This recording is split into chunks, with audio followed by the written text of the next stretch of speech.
मखलूक सी ॾिसूं पिया सभिनीनि शयुनि खे अल्लाह साईं कलमे कुन सां पैदा कयो आहे पर जेमहिल वारो आहे इंसान जो अल्लाह साईं मिट्टी पंहिंजे हथनि में पाण खणी आहे अल्लाह उन मिट्टी खे पाण ॻोहे पियो अल्लाह इंसान जो लथड़ो पाण पियो ठाहे अल्लाह साईं इंसान जे जिस्म खे मुजस्समे खे पाण ठाहे पियो जेमहिल मुजस्समो खड़ो कई वनफ़ख़्तु फ़ीहि मिन रूही अल्लाह तो फरमाए हिन इंसान जे अंदर मूं पंहिंजो रूह विधो अल्लाह साईं हिन पैदा करण में एॾी वॾी इज़त बाने खे ॾिनी आहे जेका ॿिए कंहिं मख़लूक खे कोन्हे सिर्फ़ु पैदा करण इंसान इन जो शुक्र अदा नथो करे सघे फरमाई या अय्युहन्नास उअ्बुदू रब्बकुम ए इंसानो तव्हां इबादत करियो पंहिंजे रब जी छो अल्लाजी ख़लक़कुम अल्लाह से तव्हां खे पैदा कयो तव्हां जे ॾाॾे हज़रत आदम अलैहिस्सलाम खे अल्लाह साईं पंहिंजे हथनि सां ठाहियो हथनि सां ठाहे करे पोइ तव्हां जे अंदरि तवालुद ऐं तनासुल जो जेको सिलसिलो रखियो आहे ॿार पैदा करण जो जेको सिलसिलो रखियो आहे सो वाजिब क़िस्म जो रखियो सो वरी कीअं फरमाया अलम यकुन नुतफ़तन मिन मनी युमना सुम्मा कान अलक़तन फख़लक़ फसव्वा फजअल मिनहु ज़ौजैन ज़कर वल उन्सा थोरो गौर कर पंहिंजे रब जी कुदरत खे ॾिस कि उहो वक़्तु बि यादि कर जॾहिं तुंहिंजो पीउ तुंहिंजी माउ सां मुलाक़ात अची गई जॾहिं तुंहिंजो पीउ पंहिंजे घरवारी सां मुलाक़ात कई तुंहिंजे पीउ जे पुठ में जेको गंदो कतरो हो जेको गंदो नुतफ़ो हो अम्मा जे सीने में जेको गंदो कतरो हो सो अब्बा जे गंदे कतरे खे टिपाए अम्मा जे गंदे कतरे खे टिपाए मां जे रहम जे अंदर उन ॿियनि गंदनि कतरनि खे अल्लाह से जमा कयो उहो गंदो कतरो जेकॾहिं जिस्म खां ॿाहिरि निकिरे इंसान जो जिस्म पलीत थी वञे कपिड़े खे लॻे कपिड़ो पलीत थी वञे जिस्म खां ॿाहिरि निकिरे इंसान खे घिन महसूस थिए जेसिताईं गुसल न करे तेसिताईं पाक न थिए कपिड़े खे लॻे कपिड़े जी धुलाई न थिए तेसिताईं कपिड़ो पलीत आहे इंसान पलीत आहे इंसान बेचैन हूंदो आहे जेसिताईं गुसल न करे 40 ॾींहं उहो इंसान जेको सो गंदो कतरो इन खां फरमाया ठिक न कर गुरूर ऐं तकब्बुर न कर ॾिस तुंहिंजी पैदा किथां थियो कहिड़ी शइ मां तूं पैदा थियो 40 ॾींहं इहो गंदो कतरो हो ثم خلقنا النطفة علقة فخلقنا العلقة مضغة فخلقنا المضغة عظاما فكسونا العظام لحما 40 ॾींहं गंदो कतरो पोइ वरी 40 ॾींहंनि खां पोइ अल्लाह साईं फरमाए थो इनका साथ रत बनायोसीं 40 ॾींहंनि खां पोइ उन जे अंदरि हॾूं फिट कयोसीं 40 ॾींहंनि खां पोइ उन जे अंदरि असां गोश्त जो लोथड़ो चाढ़ियोसीं 40 ॾींहंनि खां पोइ जॾहिं 4 महीना मुकमल थी विया पेरनि खां वठी करे मथे ताईं मथे खां वठी करे पेरनि ताईं हर हिकु उज़वो मां जे बंद पेट में जेकॾहिं को ठाहिण वारी ज़ात आहे उहा अल्लाह आहे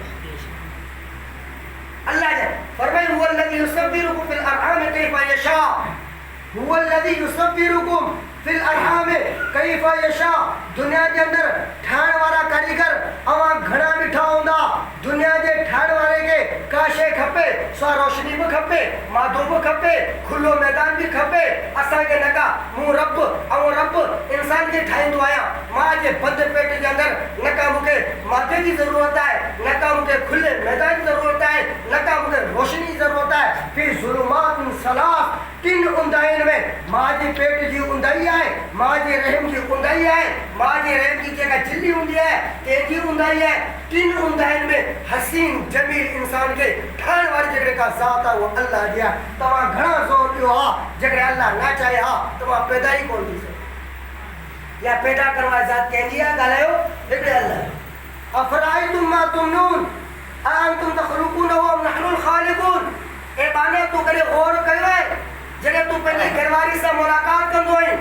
कहिड़ी शइ आहे जेका तुंहिंजे जिस्म मां निकिरंदी आहे कहिड़ी शइ आहे जेका टपकंदी आहे अफ़राइतुम मा तुमनून छा तव्हां उन इंसान खे पैदा कंदड़ आहियो या उहो अल्लाह पैदा कंदड़ आहियो आया यकीनन इहो ई जवाबु आहे इनखे पैदा करण वारी ज़ात हिकिड़े अल्लाह फरमाया या नास उअ्बुदू रब्बकुम ए इंसानो तव्हां पंहिंजे रब जी इबादत इन जे करे अल्लाह साईं खे कावड़ तॾहिं ईंदी आहे अल्लाह साईं खे गुस्सो तॾहिं ईंदो आहे अल्लाह जी ग़ैरत तॾहिं जाॻंदी आहे जॾहिं इहो साॻियो इंसान जंहिंखे अल्लाह साईं एॾी वॾी महिनत सां पैदा थो करे जॾहिं जेके इंसान अल्लाह ताला पैदा थो करे इहो ई इंसान इन पेशानी खे जेकॾहिं पैदा कंदड़ ज़ात आहे उहा अल्लाह जी आहे जेकॾहिं इहा ई पेशानी इंसान ख़ुदा खे छॾे ॿिए जे अॻियां झुकाईंदो आहे अल्लाह खे ॾाढी करे इन जे करे फरमाया या नास उअ्बुदू रब्बकुम ए इंसान तव्हां पंहिंजे रब जी इबादत अल्लाह ताला साईं मथां इनाम कया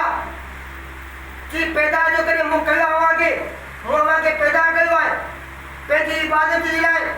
इंसान के सिर्फ पंहिंजी इबादत पैदा कयो आहे। बाक़ी दुनिया जी जेके मखलूक़ात वो पैदा कयूं से सब इंसान जो मोहताज आहिनि, इंसान जे लाइ वो पैदा कयो आहे। हीउ जेको ज़मीन आहे उहा असां तव्हांखे पैदा करे पोइ अव्हां जे बका जो असां इंतज़ाम कयोसीं, ईअं न अलाह से पैदा करे असांखे छॾे ॾिनो, असांजे बका जो बि इंतज़ाम कई। कीअं? अलाह तो फरमाए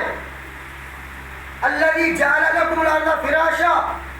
अव्हां जे पैदा थियण खां अॻु में मूं ज़मीन खे विछायो, पोइ इन ज़मीन ताज पाणो इन में हली सघे, घर ठाहे सघे, पाणो इन में आराम करे सघे। पोइ ज़मीन जा मुख़्तलिफ़ हिस्सा रखियमि। ही ज़मीन आहे, हिन में आबादी आहे, ही ज़मीन आहे, हिन में पाणी गॾु करण जी सलाहियत आहे। हिन ज़मीन जे टुकड़े में असां जबल लॻायासीं, तव्हां त ज़मीन जेका आहे सा उन जी हरकत बंदि थी वञे। हिते पाणी हो वल अर्द फ़रशनाहा फ़निअमल माइदून, तव्हां घणा कारीगर ॿिठा हूंदा पर मुंहिंजे रब जी कारीगरी जो दुनिया मुक़ाबिलो नथी करे सघे। हिन पाणी जे मथां ज़मीन खे अलाह साईं जेको विछाइण वारी ज़ात आहे उहो अलाह आहे। केरु उन में कारीगरी मुक़ाबिलो? अल्लाह से आसमान के पैदा कयो, पोइ इन आसमान जे अंदरि अल्लाह से पंहिंजो कुदरत जी निशानियूं रखियूं। हीउ सिज जेको आहे ज़मीन खां वॾो कुड़ो आहे, इन जे अंदरि अल्लाह से रोशनी रखी।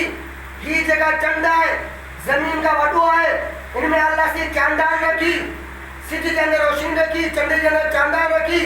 ज़मीन खे पैदा कई। हिन शयुनि जे पैदा करण खां पोइ अल्लाह से तोखे ऐं मूंखे इंसाननि खे मुतवजे करण जे लाइ फरमाई मा तरा फी ख़ल्क़ि रहमान मिन तफ़ाउत फर्जिल बसरा हल तरा मिन फुतूर। ए बाना मूं आसमान पैदा कयमि, सत हिकु न 7 आसमान मूं पैदा कया आहिनि। उनमें मूं सिज बि लॻाया, चंड बि लॻाया, लखे क़िस्म जा सितारा बि लॻाया। पर थोरो गौर कर, तुंहिंजी उमिरि 60 साल आहे, उन साईं जी उमिरि 70 साल आहे। जेके माण्हू मरी विया उन जूं उमिरूं गुज़री चुकियूं, या जेके ये जेको आसमान है इनके करोड़ साल गुजरी चुका। गौर करे ॾिस, कॾहिं उनजो को पलस्तर फाटो आहे, कॾहिं उन जे अंदरि का सीर आई आहे, तूं तुंहिंजी नज़र थकिजी पवंदी। अल्लाह जी भरियल शइ में तोखे एक नज़र पवंदी। ज़मीन के पैदा कयोसीं तुंहिंजे लाइ, आसमान के पैदा कयोसीं तव्हांजे लाइ, सिज चंड तारा के असां पैदा कयोसीं तव्हांजे लाइ। ज़मीन के पैदा कयमि, पोइ इन ज़मीन जे अंदरि उब जी मूं सलाहियत रखी। आसमान के वो पैदा कयो, कोई आसमान के अंदर मींहुं वसाइण जी वो सलाहियत रखी। चंड में मूं चांदान रखी, सिज में मूं रोशनी रखी। पाना तुंहिंजे लाइ। पर तूं यादि रख, असां तोखे दुनिया में मोकिलियूं था, पर हिकु ॾींहुं अहिड़ो अचण वारो आहे तोखे हिन दुनिया खे छॾिणो, हिन दुनिया खे छॾिणो पवंदो। मुख़्तसर वक़्त जे लाइ असां तोखे दुनिया में मोकिलियूं था। इन जे करे हिन मुख़्तसर वक़्त में या अय्युहन्नास उअ्बुदू रब्बकुम, तव्हां पंहिंजे रब खे यादि कजो, रब खे राज़ी करण जी कोशिशि कजो, रब खे नाराज़ न कजो। छो जेकर तव्हां रब खे नाराज़ कंदो त हिकु ॾींहुं अहिड़ो अचण वारो आहे असीं सॼी काइनात खे ख़तमु करे छॾींदासीं। जॾहिं क़यामत क़ाइमु थींदी, इज़ा वक़अतिल वाक़िआ लैस लिवक़अतिहा काज़िबा। अल्लाह तो फरमाए जॾहिं क़यामत वाक़िअ थींदी, जंहिंजे वाक़िअ थियण में को बि कूड़ कंहिं बि क़िस्म जो कोन्हे। जॾहिं क़यामत क़ाइमु थींदी, इज़ा समाउन फतरत, आसमान फाड़े छॾींदासीं, आसमान जा टुकड़ा टुकड़ा करे छॾींदासीं। वरी इज़ा नुजूमुन कदरत, सितारनि खे बेनूर करे छॾींदासीं। इज़ा शम्सु कुविरत, सिज खे बेनूर करे छॾींदासीं। वरी इज़ा अर्ज़ मुद्दत, ज़मीन जा असां टुकड़ा टुकड़ा करे छॾींदासीं। वरी इज़ा बिहार फुज्जिरत, ही समुंड जेके पाणी सां भरिया पिया आहिनि, तुंहिंजो मुंहिंजो ख़्यालु इहो आहे इहो पाणी बाहि खे विसाईंदो आहे। ऐं हक़ीक़त बि इहो आहे पाणी बाहि खे विसाईंदड़ आहे। पर जॾहिं क़यामत जो ॾींहुं थींदो, अल्लाह जो फरमाए हिननि समुंडनि खे असीं भारियूं ॾेई छॾींदासीं। आसमान मां बाहि जा मछ निकिरंदा, सॼा आसमान सड़ी ईंदा, बाहियूं पिया मचनि, आसमान जा पुर्जा थी विया, ज़मीन खे चेंज कयो वियो, सिज खे चेंज कयो वियो। इहे जेके मुर्दार आहिनि, वइल कुबूर बोसिरत, इहे क़बरूं उन्हनि जूं उखेड़ियूं ईंदियूं, कबरनि मां निकिरंदा, कबरनि मां निकिरी करे मैदान महशर में गॾु थींदा। सिज इहो कोन्हे, सिज बदिलाए वियो, सिज करोड़ मेल मथे आहे, उन ॾींहुं सिज असांजे मथां अची बीहंदो। ज़मीन हीअ नरम आहे, उनखे चेंज करे टामू बनाईंदासीं। उन ॾींहुं हर इंसान पंहिंजे गुनाहनि जे पगर में ॿुॾल हूंदो। हर हिकु जी ज़बान में इहो ई लफ़्ज़ हूंदो, या रब्बी नफ़्सी नफ़्सी, या रब्बी नफ़्सी नफ़्सी। ए रब मुंहिंजी पारता थी, ए रब मुंहिंजी पारता थी। उन ॾींहुं रब जो फरमाए यवद्दुल मुजरिमु लौ यफ्तदी मिन अज़ाबि यौमिज़ बिबनिही व साहिबतिही अबी व अखीही व फसीलती अल्लती तुवी व मन फिल अर्द जमिया। तमाम ठिग करण वाले जी ठिग खत्म थी वेंदी, तमाम कुर्सी वाले जी कुर्सी खत्म थी वेंदी, तमाम जाय जलाल इज्जत वाले जी इज्जत खत्म थी वेंदियूं, इक़्तिदार माण्हू जो खत्म थी वेंदो। उन ॾींहुं कल्ला केर बि कंहिंजे कमु कोन हूंदो, केर कोन हूंदो। एॾो ॾींहुं सख़्तु हूंदो, एॾो ॾींहुं सख़्तु हूंदो। हर हिकु चवंदो या अल्लाह मुंहिंजी पार, अल्लाह आऊं बची वञा, अल्लाह आऊं बची वञा। उन ॾींहुं ॿिया त ठहियो रब खे एॾी कवड़ ईंदी, एॾी रब खे कवड़ ईंदी, एॾी रब खे कवड़ ईंदी जो मलाइकनि जा चेहरा जेके नूरानी चेहरा आहिनि से बि कारा थी वेंदा। तॾहिं फ़रिश्ता चवंदा ए रब अॼु तुंहिंजी कवड़ एॾी सख़्तु आहे, अहिड़ी कवड़ असां कॾहिं बि कोन आई रब खे, अॼु कवड़ सख़्तु आहे। ॿियो त ठहियो इहे अल्लाह जा नेक नबी, अल्लाह जा नेक बाना, अल्लाह जा नेक नबी उन्हनि जे कंधनि जा जेके गोश्त हूंदा से बि ॾकंदा पे, लड़कंदा पे। अॼु आदम खां वठी करे हज़रत ईसा ताईं सभु नबी अल्लाह जे अॻियां कंध झुकाए करे बीठा हूंदा मैदान महशर में। उनजी ज़बान ते लफ़्ज़ कहिड़ा हूंदा या रब्बी नफ़्सी नफ़्सी, ए रब मुंहिंजी पारत, ए रब मुंहिंजी पारत। अॼु हज़रत आदम खे पंहिंजी उम्मत यादि कोन्हे, अॼु नूह खे पंहिंजी उम्मत यादि कोन्हे, हज़रत इब्राहिम खे पंहिंजी उम्मत यादि कोन्हे, अॼु हज़रत ईसा खे पंहिंजी उम्मत यादि कोन्हे। पर हिकिड़ी ज़ात अहिड़ी हूंदी जेको रब जे अॻियां सजदे में पई हूंदी, रोईंदी पई, अखियुनि मां ॻोड़ा पे वाईंदी। ईअं उन जी ज़बान ते इहे लफ़्ज़ हूंदा या रब्बी उम्मती उम्मती, ए रब मुंहिंजी उम्मती पार, ए रब मुंहिंजी उम्मती पार। इन ॾींहं जी तयारी लाइ साईं मोकिलियो। हाणे इहे नबी अॼु इहा गाफ़िल उम्मत जे लाइ नबी साईं दुआ घुरंदो, मक़ाम महमूद ते आंदो वेंदो। नबी साईं फरमायो अल्लाह जे अॻियां, अल्लाह जे अर्श जे अॻियां ऐं सजदे में किरी पवंदसि, ज़ारो क़तार रोईंदसि, रोई करे ऐं दुआ घुरंदसि या रब मुंहिंजी उम्मत जी पार, या रब मुंहिंजी उम्मत पार। अॼु इहो उम्मती, अॼु इहे उम्मती, अॼु इहे गाफ़िल उम्मत नबी जी तइलीम खे ठुकाए चुकी आहे, नबी जे अहकामनि खे विसारे चुकी आहे, अॼु नबी जे अक़ीदे खे छॾे चुकी आहे। अॼु नबी जे हर ॻाल्हि जंहिं शयुनि खां नबी सल्लल्लाहु अलैहि वसल्लम रोकियो, अॼु उनजा उम्मत उन्हनि शयुनि में वधीक चढ़ी करे हिसो वठे थी। अॼु असांजा कारोबार नबी जे तरीक़े ते कोन्हे, अॼु असांजा अख़लाक़ नबी जे तरीक़े ते कोन्हे, अॼु असांजो वापारु नबी जे तरीक़े ते कोन्हे, अॼु असांजी चाल ढाल, असांजो लहजो नबी सल्लल्लाहु अलैहि वसल्लम जहिड़ो कोन्हे। अॼु उन जे अख़लाक़नि खे विसारे चुकासीं, अॼु उन जी तइलीम खे विसारे चुकासीं। मुंहिंजा दोस्तो, अॼु असांजे घरनि जा माहौल फिटी चुका, माहौल फिटी चुका। अॼु उन नबी खे असां छॾे चुको आहियो। पोइ बि क़यामत वारे ॾींहुं सजदे में किरी करे रब साईं खे ज़ारो कंदा, रोई करे रब खाईंदा, दुआऊं घुरंदो सिर्फ़ु पंहिंजी उम्मत। उन नबी खे पंहिंजी परवाह कोन्हे, अल्लाह से उन वॾो मक़ाम मर्तबो रखियो आहे। हुसन ॾिस, धंधो कोन्हेसि, लना शमसुन इला आफ़ाक़ शमसुन, शमसुन फ़ौक़ शमसि समा।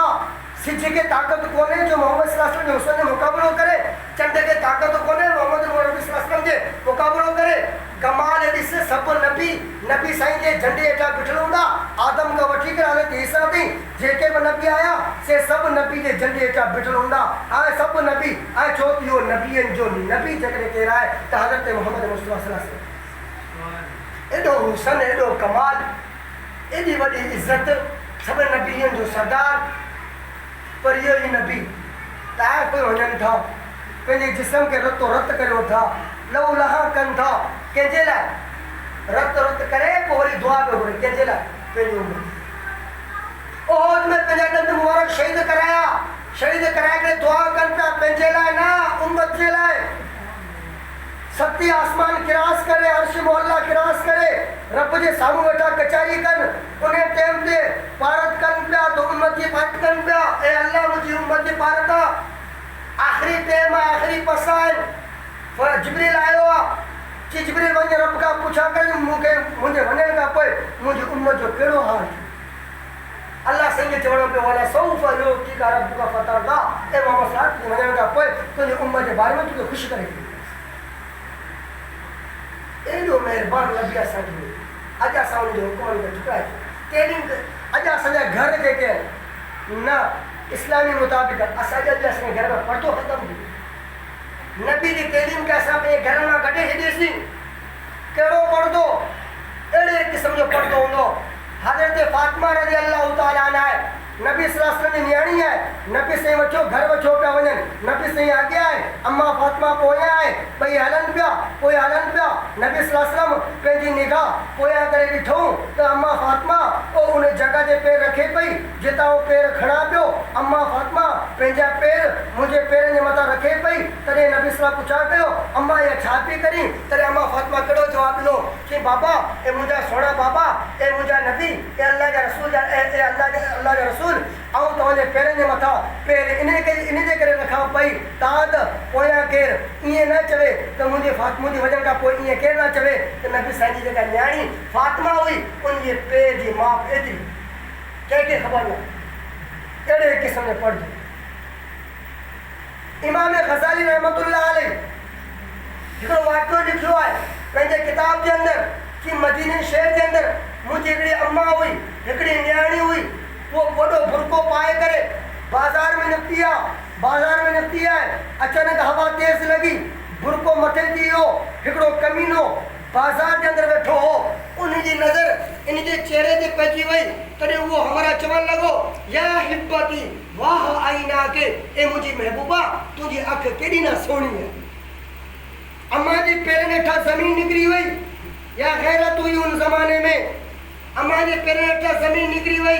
इमाम ग़ज़ाली लिखियो तो वह औरत जेका हुई सा परेशान थी वई दौड़ी करे घर आई आहे पंहिंजो बुरको लाथई आहे प्लेट खई आहे काती खई आहे पोइ उन छुरी सां पंहिंजी अखि कटे करे प्लेट में रखी आहे छोकिरे खे सॾु कई आहे कि इहा जेका अखि खणी वञ ॿाहिरि हिकिड़ो कुतो वेठो आहे कमीनो वेठो आहे सा उनखे ॾेई अचु जीअं अखि ते धारी मर्द ते नज़र पवे उहा अखि हिते रहण जे क़ाबिल कंहिं बि क़िस्म जी कोन्हे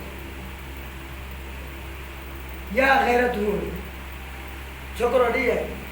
रात जो सुती ख़्वाब में हज़रत मोहम्मद मुस्तफ़ा इमाम उल अंबिया हज़रत मोहम्मद मुस्तफ़ा सल्लल्लाहु अलैहि वसल्लम जो दीदार कि अम्मा तू दीन जे ख़ातिर गैरत जी ख़ातिर तू पंहिंजी अखि जेका आहे सा गॾे उन कमीने जे हवाले कई अथई रब साईं खां दुआ थो घुरां सुभाणे अलाह सां तोखे नई अखि ॾे सुमीरे सुबुह जो उथियो छा ॾिसे त उहा अखि जेका हुई सा नई अखि लॻल हुई अलाह जी तरफ़ खां उहा अखि उन में लॻी केॾा वया आहिनि अॼु असां घर में टीवी आंदियूं डिशूं आंदियूं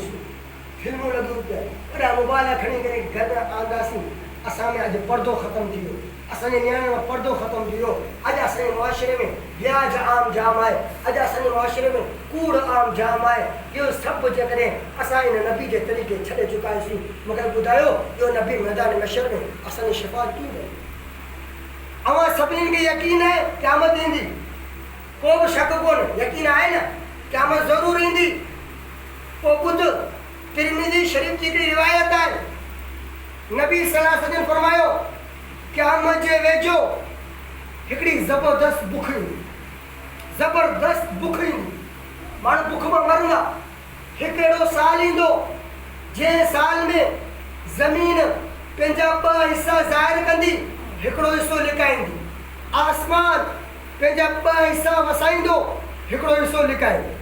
नबी सल्लल्लाहु अलैहि वसल्लम हदीस तिरमिज़ी शरीफ़ हदीसुनि जी किताबुनि में लिखी पई आहे वरी नबी सल्लल्लाहु अलैहि वसल्लम फरमायो वरी ॿियो साल ईंदो वरी ॿिए साल में ज़मीन 2 हिसा लिकाईंदी हिकिड़ो हिसो ज़ाहिर कंदी आसमान 2 हिसा लिकाईंदो हिकिड़ो हिसो बि वसाईंदो नबी सल्लल्लाहु अलैहि वसल्लम फरमायो वरी टियों साल ईंदो ज़मीन मां कल बि कोन उभरंदी आसमान मां फुड़ो बि कोन वसंदो ज़मीन मां कल हिकिड़ो दाणो बि कोन उभरंदो आसमान मां हिकिड़ो फुड़ो कोन वसंदो उन टाइम ते दज्जाल ज़ाहिर थींदो केॾो वॾो ॾुखियो ॾींहुं बुख मां माण्हू मरंदा पिया आसमान मींहुं कोन थो वसाए ज़मीन मां फसल निकिरनि कोन था बुख मां ला निकिरी विया उन टाइम ते अॼु माण्हू बुख मां 50,000 जे करे अॼु माण्हू व्याज वठे पियो सूद वठे पियो कूड़ ॻाल्हाए पियो 5 रुपया कमाए वठा उन ॾींहुं दज्जाल ईंदो सख़्तु ॾींहुं हूंदो दज्जाल हे मानींदा जबर हूंदा गॾु हूंदा माण्हू बुख में मरंदा मटींदो हिकिड़े घर पर हिकिड़े माण्हू ॿिठो हूंदो माण्हू चवंदे ए ख़बर तूं छा थो चवीं ऐं दज्जाल अल्लाह आया या कोन आया की ही मुंहिंजी उठणी बीठी आहे जंहिंमें खीर ख़ुश्क आहे गोश्त ॻड़ी वियो आहे सफ़ा अबरी आहे हलण लाइ हिन में ताक़त कोन्हे की हिनखे उहो ठीकु करे पोइ मूंखे ख़ुदा मञी ॾे कि बराबर मञींदसि कि मुंहिंजे अॻियां सजदो कंदे कि बराबर सजदो कंदसि तॾहिं दज्जाल हुनखे ईअं इशारो कंदो ख़ुदा जी कुदरत सां उहा जेका उठणी हूंदी उनमें खीर अची वेंदो त मतारी थी वेंदी ऐं वरी ताक़तवारी थी वेंदी इहो ॾिसी करे हैरान थी वेंदो ऐं इन जे अॻियां सजदो केॾा वॾा फितना ईंदा इन जे करे नंढनि नंढनि फितननि खे मोह ॾियो हिन फितननि मां हथु कढो जेकॾहिं असां इन फितननि में हथु विझंदासीं वधंदा वेंदासीं हिकु वॾो फितनो अची वेंदो हिकु वॾो फितनो अची वेंदो इन जे करे नबी साहब फरमायो क़यामत जे वेझो इंसान जेके हूंदा उन्हनि जूं दिलूं ॿिनि क़िस्म जूं हूंदियूं हज़रत हुज़ैफ़ा खां मुस्लिम शरीफ़ जी रिवायत आहे दिलूं ॿिनि क़िस्म जूं हूंदियूं हिकिड़े उहे दिलूं हूंदियूं जेके हर फितने खे क़बूल कंदियूं